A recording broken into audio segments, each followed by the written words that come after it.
¿Qué tal? Hola a todos de nuevo. En este video les voy a mostrar lo que es el movimiento de proyectiles o tiro parabólico. Este es un movimiento en dos dimensiones que une algunos de los temas que ya hemos abordado, que sería el de caída libre, el movimiento rectilíneo uniforme, en el que se mueve en línea recta sin cambiar su velocidad, esto es sin aceleración, y obviamente vectores. Dado que el objeto se mueve en dos dimensiones, su posición, su velocidad puede ser definida por un vector. Entonces comenzamos.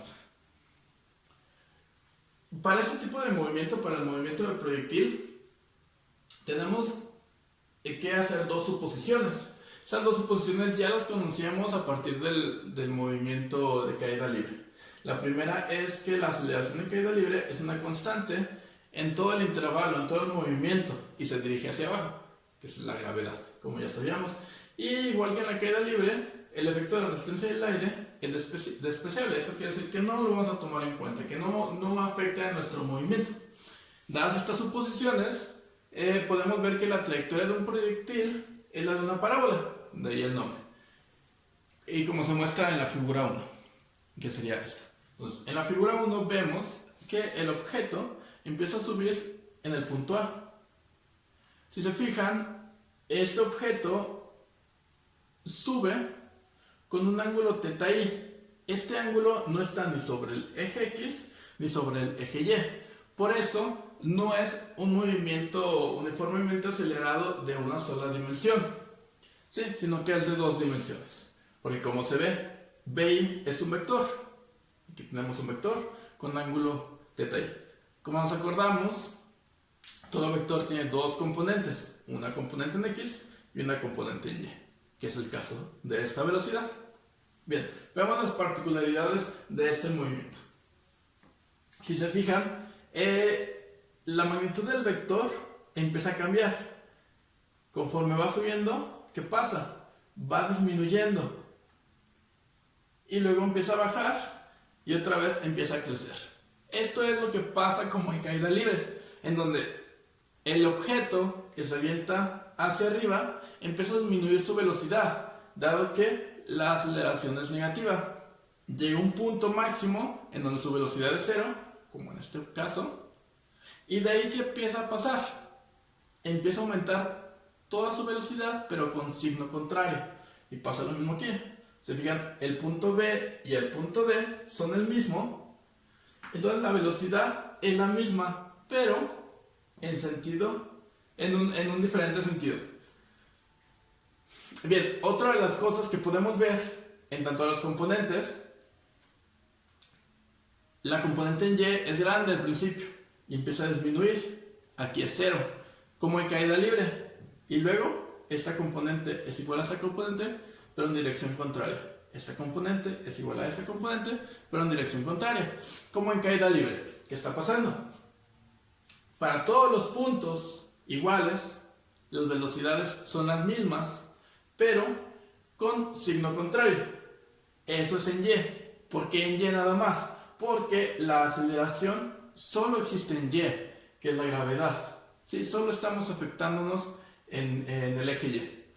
Por otro lado, en X, que sería esta la componente en X, tenemos el valor de la velocidad igual en todos los puntos, en A, B, C, D y E.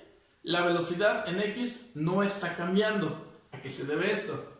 Pues, como ya lo dije, la única aceleración que existe es la aceleración en Y. X no tiene ninguna aceleración, ni positiva ni negativa, es cero. Quiere decir que su velocidad no va a cambiar. La velocidad en X es la misma. Esto es porque no hay aceleración. Entonces, como se juntan estos dos movimientos donde la aceleración en Y existe y es negativa, y la velocidad en X no existe, o sea, es cero, entonces la suma de estos dos vectores va a formar diferentes vectores en cada punto. ¿Sí? Y además está provocando que suba el objeto moviéndose en la dirección de la velocidad en X, en este caso hacia la derecha, llega a un punto máximo donde ya no puede subir, dado que la velocidad en Y es cero, pero se sigue moviendo hacia la derecha porque la velocidad en X existe todavía. Entonces, ahora empieza a bajar en la dirección del inicio, en la dirección horizontal, al principio, hacia la derecha en este caso. Entonces, empieza a bajar, hasta que cae. Y de aquí, pues ya no se puede mover más a la derecha ni más abajo. Ahí termina nuestro movimiento. Si se fijan, es una parábola. Entonces, esas son las características de nuestro movimiento. Son dos movimientos que ya había dicho.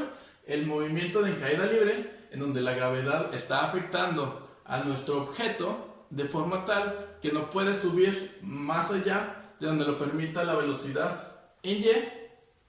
Y desde ese punto empieza a bajar, acelerando, hasta donde nos permita nuestro límite, que sería el suelo. Y además de que se mueve hacia arriba y hacia abajo, se mueve horizontalmente y la velocidad horizontal no va a cambiar en ningún punto. Ok, entonces dado esto, tenemos una expresión para el vector de posición del proyectil. En este caso se llama R, que no es más que las mismas ecuaciones que ya tenemos del movimiento de caída libre. Si se fijan, es el mismo. Simplemente cambiamos de Y por R. En vez de Y es R, RF y RI. Y los demás son las mismas letras y son vectores. Entonces, a partir de aquí, podemos ver que tenemos dos velocidades, la componente X y la componente en Y. La velocidad, que sería esta, tenemos BI y BX. Tenemos que Bx y va a ser igual a BI coseno de teta i. Si nos acordamos en los vectores, sería la componente en X, esta de aquí, la componente de aquí la sacábamos con coseno. Entonces, por eso Bxy es igual a la magnitud de nuestro vector velocidad por el coseno del ángulo. Como ya sabemos, para Y lo único que va a cambiar es que usamos la identidad, la función seno. Entonces, la velocidad inicial en X, que no va a cambiar en ningún punto, va a ser la velocidad inicial de nuestro vector por el coseno del ángulo del vector. El coseno del ángulo inicial.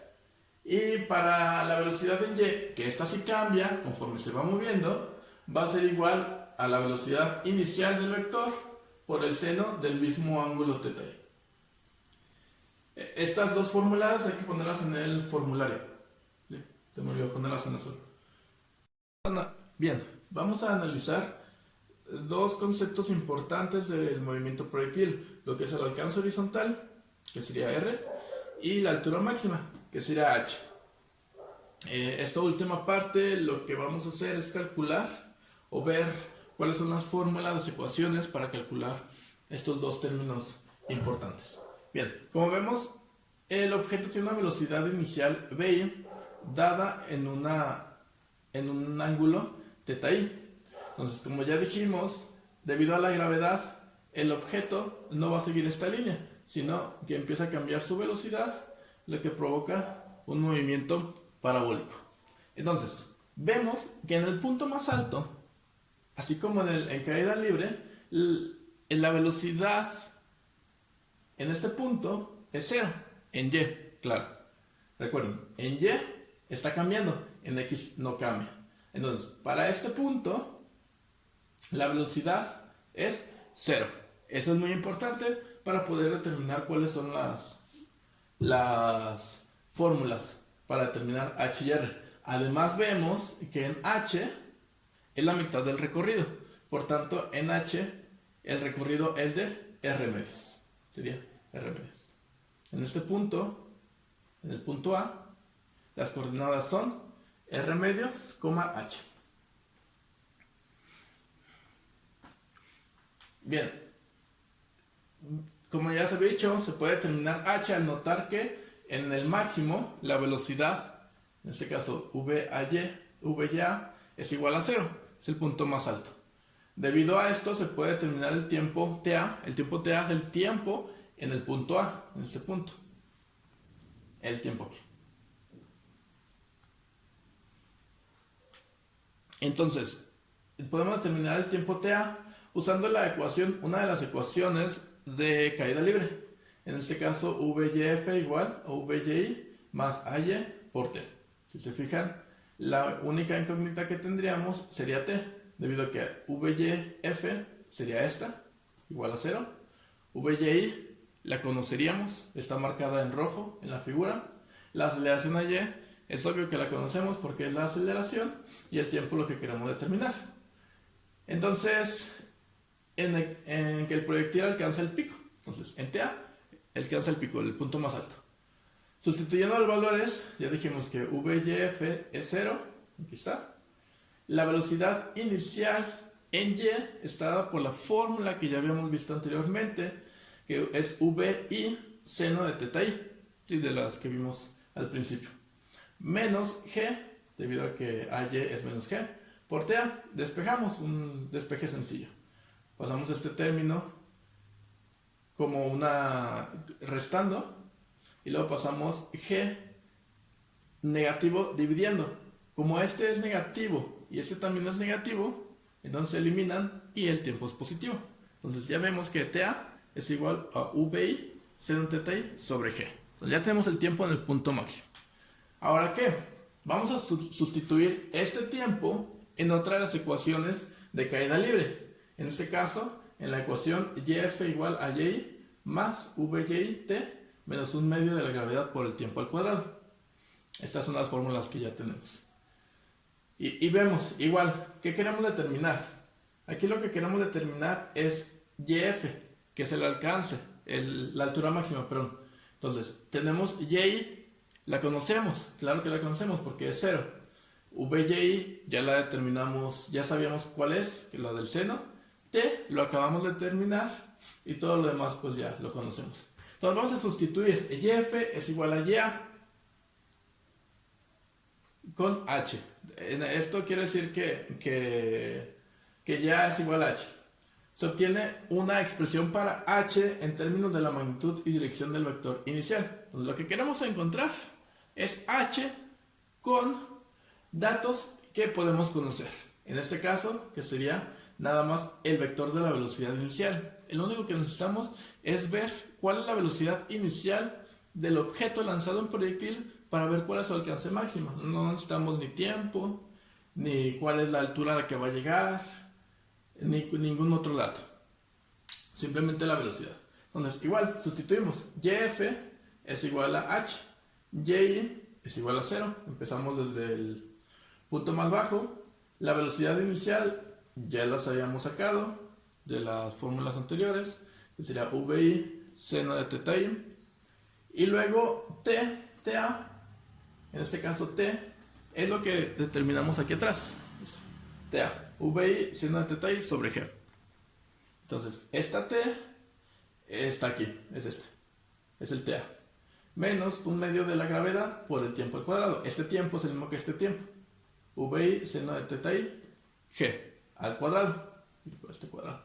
Entonces ya empezamos a hacer artilugios matemáticos. Son sencillos. Si se fijan, aquí este cuadrado provoca que este sea cuadrado, este sea cuadrado, este sea cuadrado. Entonces, como esta G y esta G se están dividiendo, aquí nada más va a quedar una G, debido a que esta es cuadrada. ¿Y aquí qué pasa? Tenemos VI cuadrada, seno de teta I cuadrado, sobre G. Entonces, este término y este término son los mismos. Entonces, ¿qué hacemos? Este es un entero y este es un medio del mismo término. ¿Qué nos va a quedar? Un medio. Entonces, esta gráfica nos va a mostrar el comportamiento de la ecuación 1. Básicamente lo que nos dice esta gráfica es que la posición inicial del objeto es esta. Entonces, ¿qué pasa? Al tener una velocidad inicial, el recorrido de la partícula debería ser este de aquí arriba. Debido a la gravedad, ¿qué es lo que pasa? Que el objeto, en vez de tener este movimiento en donde el ángulo no cambia, el ángulo del vector no cambia, va a empezar a bajar debido a la gravedad. Entonces, esta es la posición que debería tener el objeto si no existiera la gravedad. dado que existe la gravedad, la posición real del objeto es esta. ¿Sí? Entonces, si se fija, la velocidad inicial es esta, esa sería la posición si no existiera la gravedad, pero cambia a este punto debido a la gravedad. Entonces la velocidad inicial va cambiando, va disminuyendo en y provoca que el movimiento de la partícula o la posición de la partícula vaya cambiando. Entonces hace una parábola de esta manera. Entonces básicamente la ecuación de la posición nos está diciendo eso. Son tres términos. ¿Dónde empieza? ¿Dónde debería estar debido a la velocidad? Y la resta de dónde está en realidad o cuánto le quitamos a la posición a la que debería de estar debido a la gravedad, que sería este punto. Bien, aquí es donde nos explica esto. Dice que nos habla de la posición final de la partícula. Se va a considerar como la superposición de la posición inicial RI, el término B y T, que se desplaza si no hubiera aceleración, y el término 1 medio de G por T al cuadrado, que surge de la aceleración debido a la gravedad. Lo que dice de la superposición es tomarlas como diferentes todas, ¿sí? Las tres diferentes, y la suma, o no diferentes, tomarlas independientes una de otra, y la suma de estos tres términos pues nos va a dar la posición real, como les decía, el B y T, la posición inicial que es esta, y el 1 medio de G por el tiempo al cuadrado. Entonces, la suma de la posición inicial más la velocidad por el tiempo menos 1 medio de la gravedad por el tiempo al cuadrado nos está dando el punto, este vector. Este vector es el resultado de esa resta. Y entonces dice que, en otras palabras, si no hubiese aceleración gravitacional, en este caso G, la partícula continuaría moviéndose a lo largo de una ruta recta en dirección B. Si no existiera esta G, la posición de este objeto sería aquí y seguiría esta tendencia, subiría, nunca llegaría a bajar. En consecuencia, la distancia vertical 1 medio de gt cuadrada, desde la que cae la partícula en línea recta, es la misma distancia desde la que caería un objeto que se deja caer desde el reposo durante el mismo intervalo de tiempo. Entonces nos dice que, como ya habíamos comentado, que este es un movimiento en dos dimensiones, en el cual está presente la caída libre y el movimiento rectilíneo uniforme. Quiere decir que, como no hay aceleración en X, si nosotros lanzamos un objeto de esta manera, en esta dirección, y lo lanzamos hacia arriba, otro objeto, ¿qué va a pasar? Que en el mismo tiempo t van a tener el mismo recorrido, que sería este. Aquí en este punto estaría. Se moverían en Y, se movería de esta manera, pero los dos con la misma velocidad, en el mismo tiempo, el mismo punto, verticalmente hablando.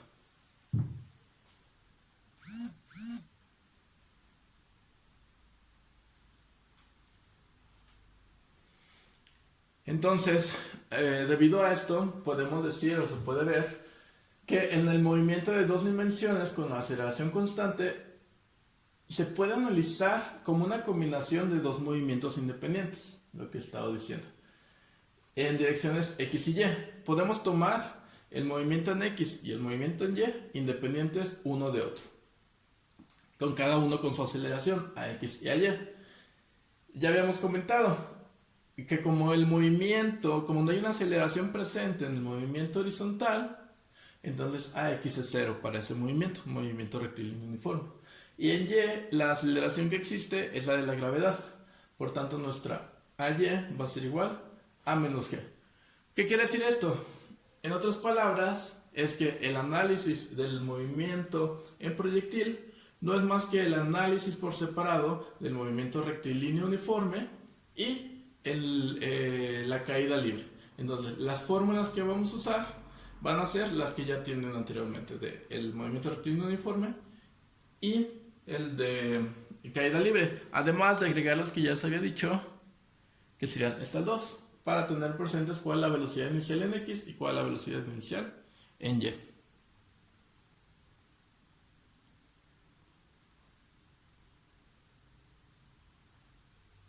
Entonces, pues, cuando analicemos un movimiento proyectil, se debe de representar como la sobreposición de dos movimientos.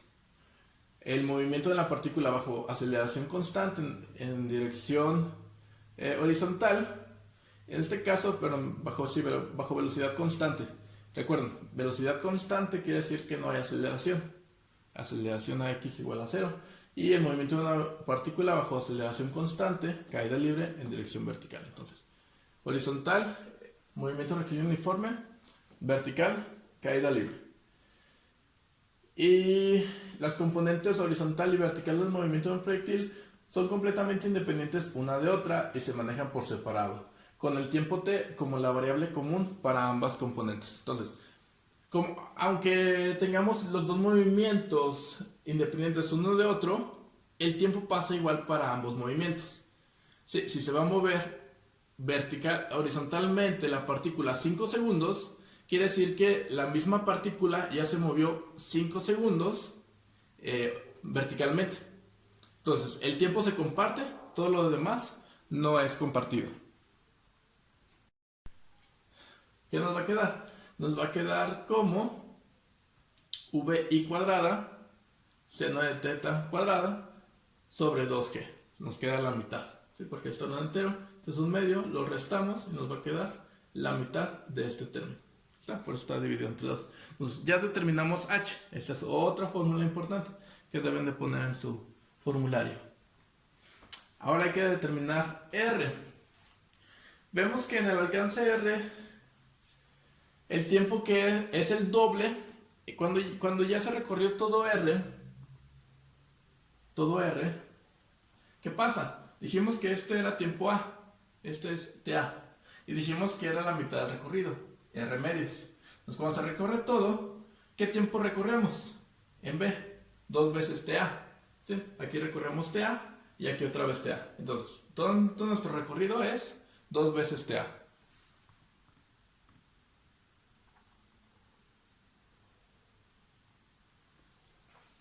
Entonces aquí está, TB, en el punto más bajo, es igual a 2 veces TA. Usamos ahora una ecuación horizontal porque queremos determinar cuál es el alcance horizontal. Nos importa X. Entonces, de la ecuación XF igual a XY más VXYT, vamos a ver que la velocidad inicial en X es la misma velocidad que en B. La velocidad en X, recuerden que no cambia. Y por tanto es VI coseno de teta I. Entonces, en cualquier punto la velocidad en X va a ser la misma, VI coseno de teta I. Y se establecen que la posición final XF es igual a XB, que es igual al alcance, ¿sí? Todo el recorrido, todo. Aquí nuestra XF es todo el recorrido es igual a R, el alcance. Y como ya habíamos dicho, el tiempo va a ser igual a 2TA. Entonces, sustituyendo en esta fórmula, tenemos que XF es R, la posición inicial es 0, la velocidad inicial, aquí la dijimos, VI coseno de teta I, y el tiempo t es 2TA. Y vamos a empezar igual, a hacer algunos otros artilugios matemáticos. Sabemos que TA, vamos a sustituir TA, aquí está, ya lo habíamos determinado. Entonces lo sustituimos y es este valor, 2 veces TA es igual a 2 veces BI seno de teta I sobre G. Entonces va a quedar 2 veces BI cuadrada seno coseno sobre G. Y hay una identidad matemática, una identidad trigonométrica que nos dice que el seno de 2 veces el ángulo es igual a 2 veces seno de teta por coseno de teta. Si se fijan es esto, 2 veces seno de teta coseno de teta. Por tanto, este 2 seno de teta coseno de teta lo podemos escribir como un seno de 2 teta i. Aquí está. Entonces, R va a ser igual a VI cuadrada seno de 2 teta i sobre G. Y esta es nuestra fórmula de alcance. ¿Sí? Igual, depende de la velocidad inicial. Sabemos la velocidad inicial, vamos a saber cuál va a ser el alcance de nuestro objeto y la altura máxima. Algo importante que debemos de saber: estas fórmulas solo sirven para aquellos objetos que caen en el mismo punto, verticalmente hablando, del que fueron lanzados. ¿Sí? Aquí se fijan, son lanzados aquí, hacen una parábola y vuelven a caer en el mismo punto verticalmente hablando. Si el objeto cae más abajo, el alcance va a ser mayor y la fórmula no va a servir, solo sirve hasta el mismo punto horizontal, vertical. Y lo mismo pasa para H, solo H va a ser la H máxima en este tipo de casos.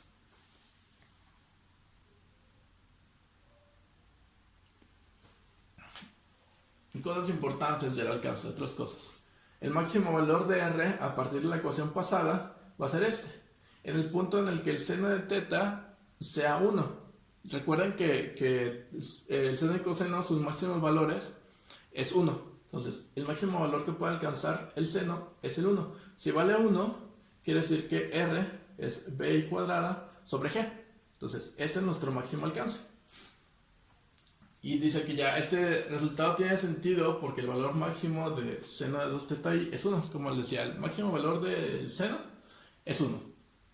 Y esto ocurre cuando el ángulo del seno es 90 grados. O sea, en este caso, como el ángulo del seno es 2 teta i debe de valer 90 grados. Entonces teta i debe de valer la mitad, 45 grados. Quiere decir que el máximo alcance al que puede llegar un objeto se va a dar cuando teta sea 45 grados. Es claro que los alcances cambian según la velocidad. Una mayor velocidad va a dar un mayor alcance que una menor velocidad. Pero para una velocidad dada, el mayor alcance de esa velocidad va a ser cuando teta valga 45 grados. Y se ve en esta última gráfica. Los objetos son lanzados a diferentes ángulos, aquí están, y el alcance máximo que tuvo fue en el ángulo de 45 grados. Otra cosa importante de anotarse es que el 45 grados es la media. Los puntos a la misma distancia de 45 grados hacia arriba y hacia abajo van a dar el mismo valor. Por ejemplo, 15 grados arriba de 45 son 60 y 60 nos da este alcance. 15 grados por debajo de 45 grados son 30 y nos da el mismo alcance que 60. Esto es porque es la diferencia de más menos 15 grados. Y entonces así es como quedaría esto. Analicen la gráfica, lo que se ve, y pues toca hacer problemas. Nos vemos.